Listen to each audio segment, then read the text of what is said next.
Hello, he's gone. Just like that, he was gone. Say hello to your fans. Look, you've broken me frickin' shed now. Shit. Oh, I have. I don't know. Leave it. I've done it. Okay. Sorry. Alright, bye. Good evening and welcome to E.T. Restorations. Now, it is a momentous occasion, for I have in my possession one of these little beasties. And yeah, you know my friend Paul that done all my welding bits on the bottom of the FZ and the exhaust pipe and all that kind of thing. Well, he's a really good friend. He was a really good friend. Now he's given me this to restore. Cheers, buddy. And I'm going to. I'm naming this bike the Pup. That's just because. Right. It is a BSA Ariel 3, no less. It is a tricycle. It is a 49cc. And it's a 2-stroke engine. And you put pre-mixed fuel and 2-stroke oil mixed together in the tank, which is here.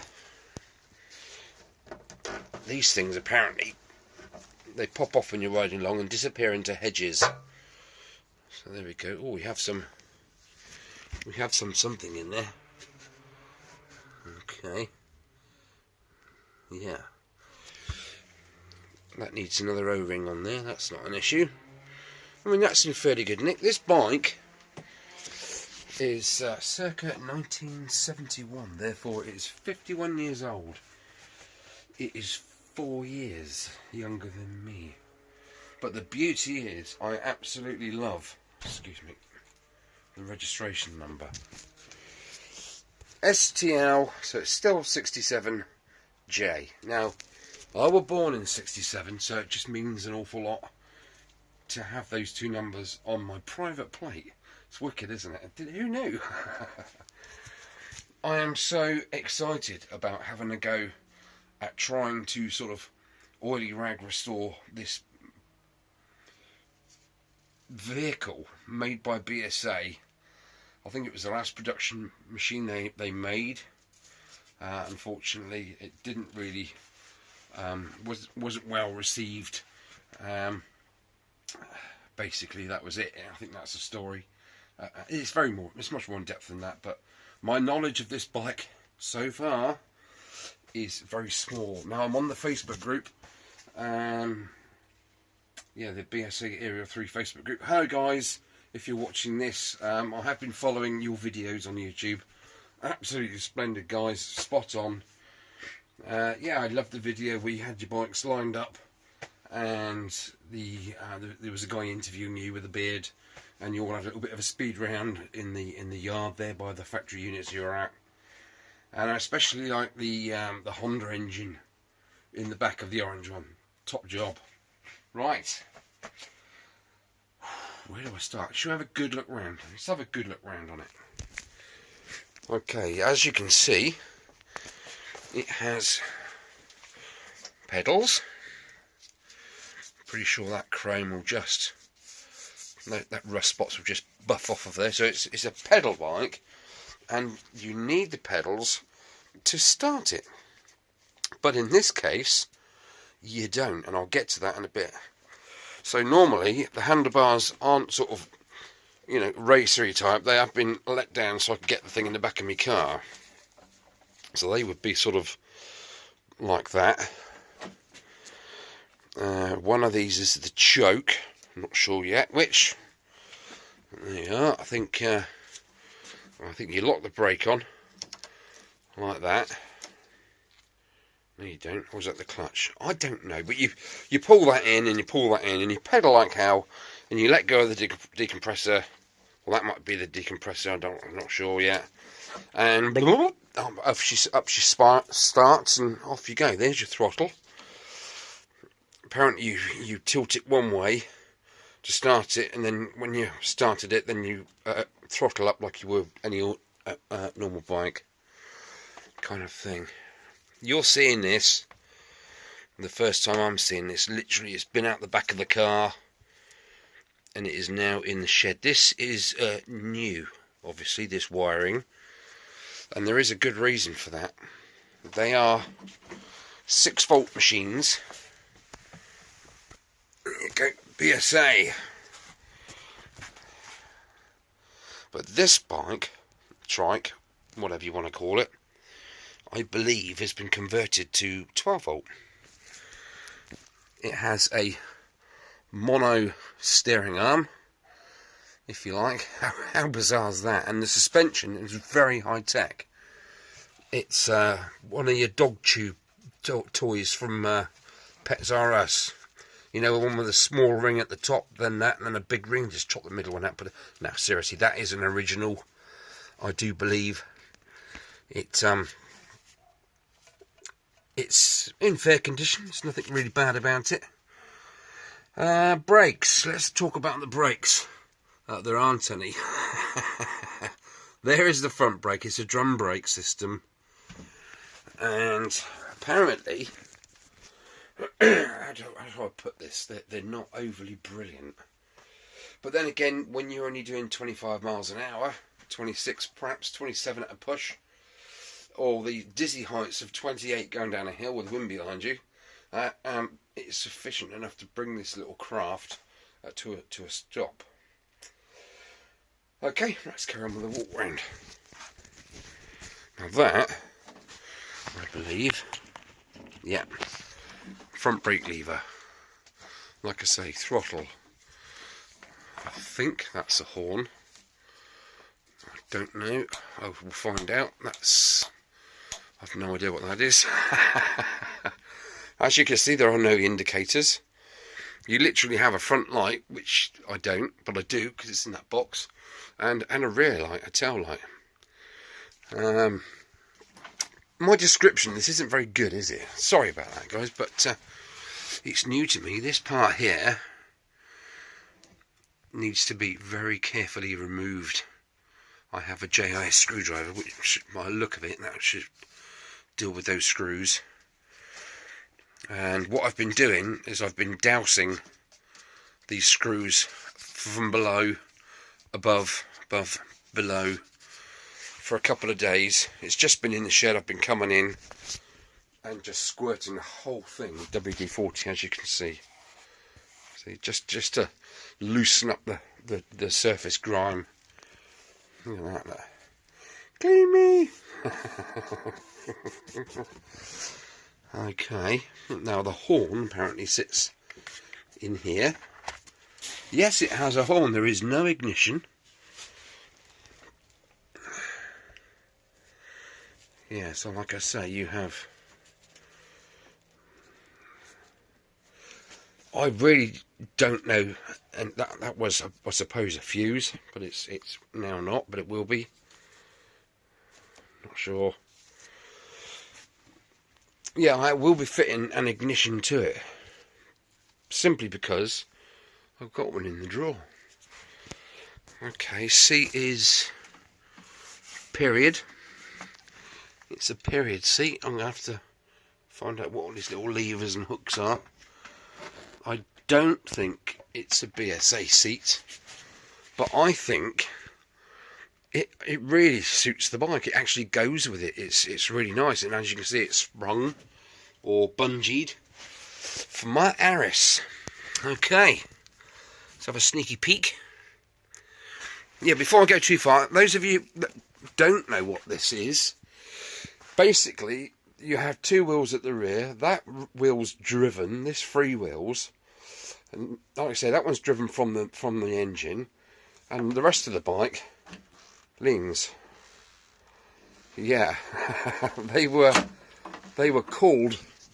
Apparently, they were named, given the stamp of granny killers, because your granny would hop on, nip down to Woolies to get her ever ready batteries, and not return. You'd never see her again. But it's gossip, isn't it? No one can prove anything. Okay, it has a carburettor, and as you take the slider out, apparently there's no needle in it. You tell me. I don't know. Yeah, so we've got the tilty.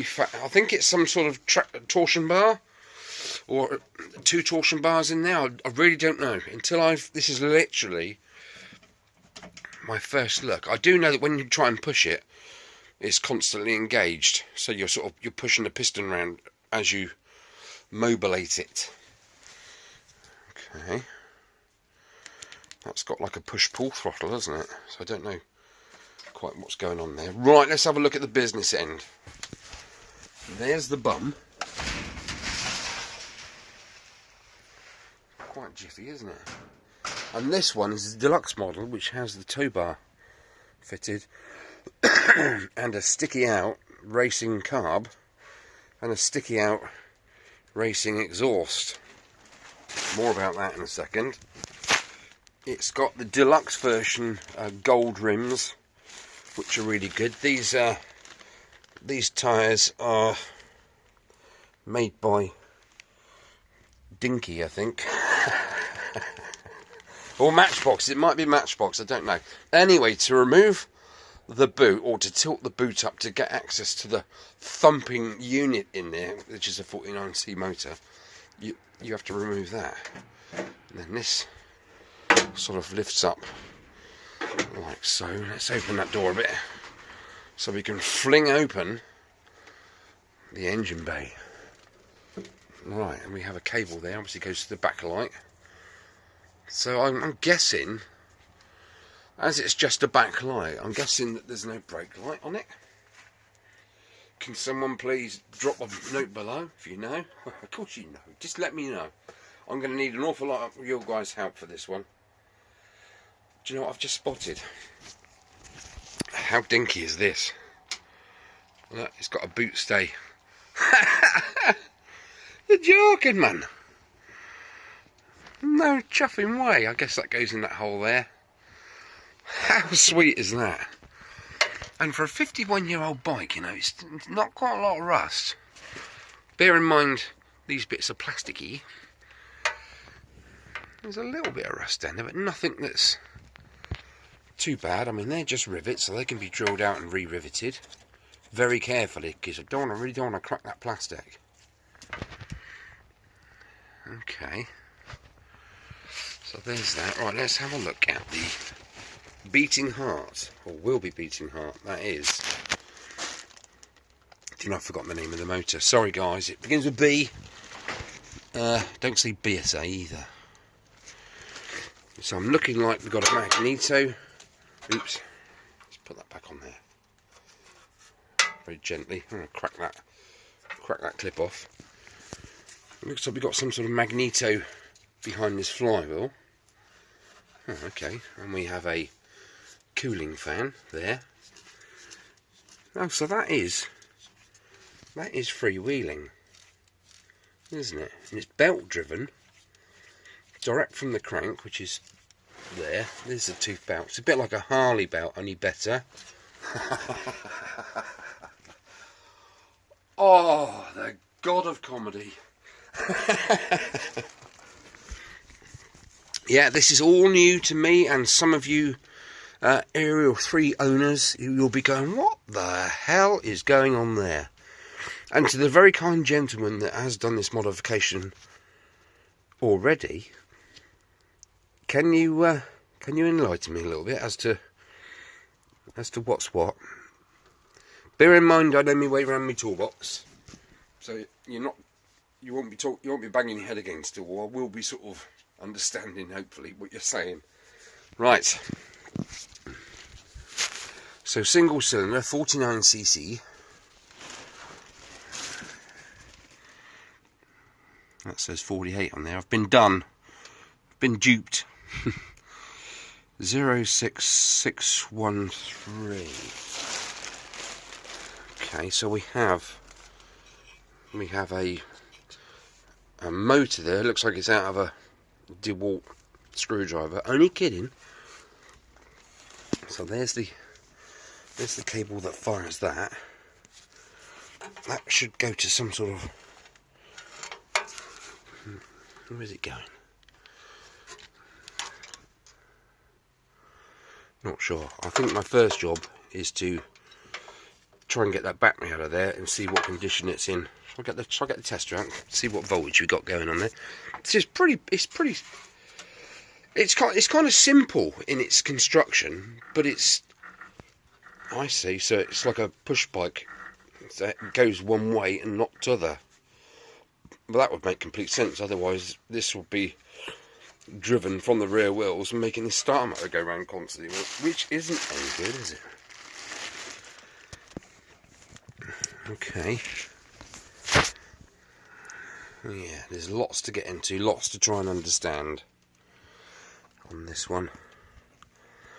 Like I say, it has a sort of custom exhaust pipe right down there, which goes up and round literally to the front of that cylinder barrel there.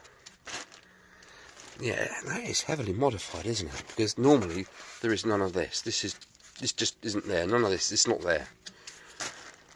So yeah, 12 volt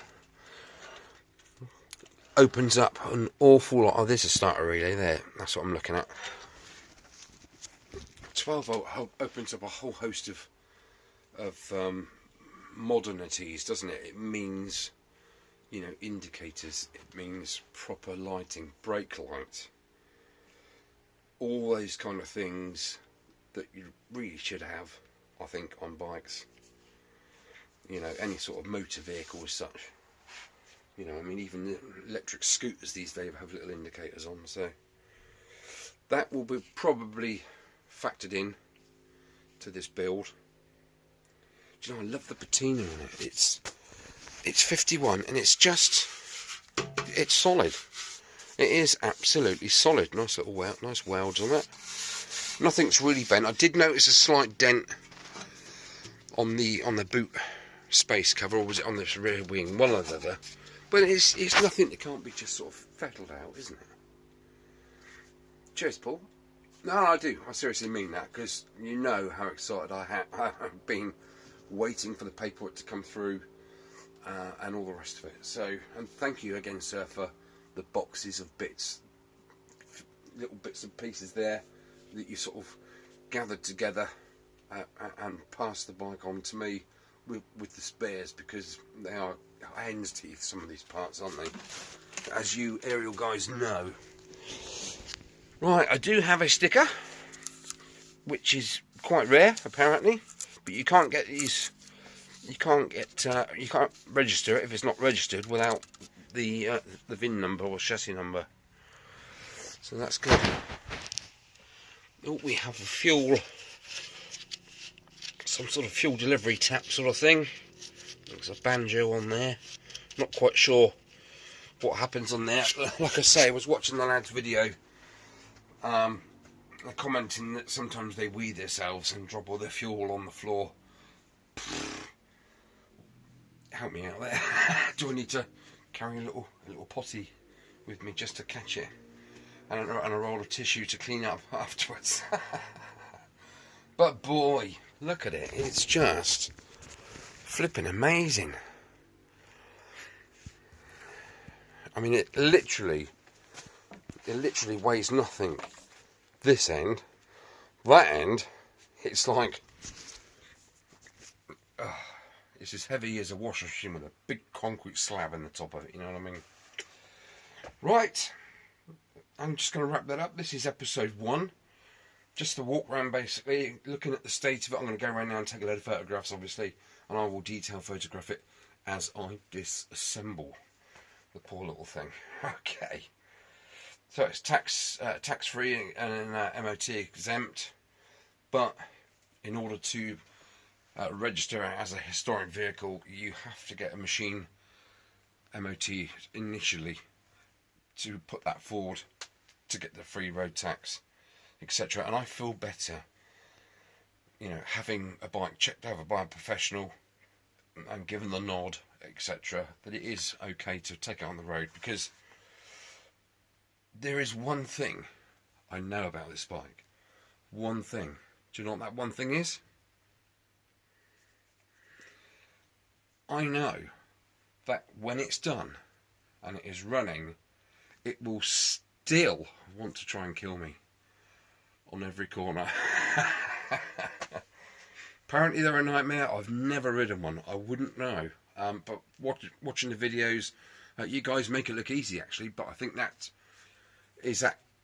you know, kind of getting to know the bike and knowing how to control all that power and the leaning angles and all that kind of thing, and getting your knee down. Nice one. Can't wait for that. Do a bit of Guy Martin round Thruxton Race Circuit just up the road here. Do you know what? That'd be awesome. Get all the levers on, get all the, you know, the flipping Power Rangers gear on, and go round and have someone professionally film me on this thing going around Thruxton, because I know the guys down there. I used to marshal myself when I was in my teens, which is many moons ago. So yeah, and then slightly speed up the film slightly. So it looks like I'm giving it the beans. That would just be awesome, I think. It's just one of them silly, easy traits. Anyway, welcome to my channel. If this is your first visit, welcome back if you're a regular viewer and subscriber. That would be good. And I was watching a video earlier on YouTube, but this young ginger-haired chappie, he's proper up there now, and he said that if you get 1 million subscribers, you get some penny. You get about 50p. Bargain. So all those guys out there that haven't yet subscribed to my stupidness, do beg your pardon, please hit the subscribe button, because you just don't know what I'm going to be doing next, do you? Right, I have the CB250 RS to sort out. It was MOT'd yesterday. It's still running a little bit on the, it's kind of pinking, but I think I just need to tweak the timing slightly. And also, when I got back here after my 16-mile ride on it, the tappets were a little bit, so they need to be looked at again, just to adjust them again correctly. Now they've all rebed in, kind of thing. The little Honda, the NH80 as well, that was just MOT'd a couple of days ago, so that's all on the road and taxed and insured and everything. 68 quid insurance for me, because I'm fat. I took it out this morning. I was going to ride the little Red Rooster to work, which is my daily commute. Again, it's, like I say, 16 miles, 8 there and 8 back. I'm good at maths as well, you see. Mum's a word. And I got down the end of the road, and the flipping oil light coming on the dash, and I'm like, I've just put a litre of two-stroke oil in the two-stroke oil reservoir, and it's like drinking that faster than it's drinking petrol. So what I'm going to do, I am going to isolate that pump, because I know it's a bit dodgy, isn't it? We know that. If you've not seen the NH80 Honda Vision 80cc restoration, please, like I say, like and subscribe. But go and have a look at that just after this video, and you'll see what I was up against. So yeah, and I'm going to pre-mix the fuel. Mr. Paul recommends this stuff, and yeah, I can't wait to pre-mix some of that and get it going, just to bed it in properly. Going to go 30-1 as recommended by Paul. Top man. So yeah, going to do that. It was a pain in the bottom, but there we go. So I've got those two bikes to sort out, and then I can literally crack on with this. So hopefully by tomorrow PM I will be back in the shed here doing the proper taking things apart bit, getting them cleaned, getting the plastics up in the loft, out of the way, in relative safety from my goings on in my little shed of horrors. Right, okay, right, catch you later. Thank you for watching. Sorry it's just a short one, but it is just an introduction to this BSA Ariel 3, which is geniusly crazy. It's bonkersly mad, but it's fun. It looks fun. I cannot wait to get on it and have a ride. I might even pop some air in the tyres, see if I can get the thing running, and just nip round the car park on it, because I can't, you know, I know what, I've got to know what I'm letting myself in for. Anyway, enough waffling. Take it easy. Thank you for looking, and see you in episode 2 with my spanners. Right, let's get on with it.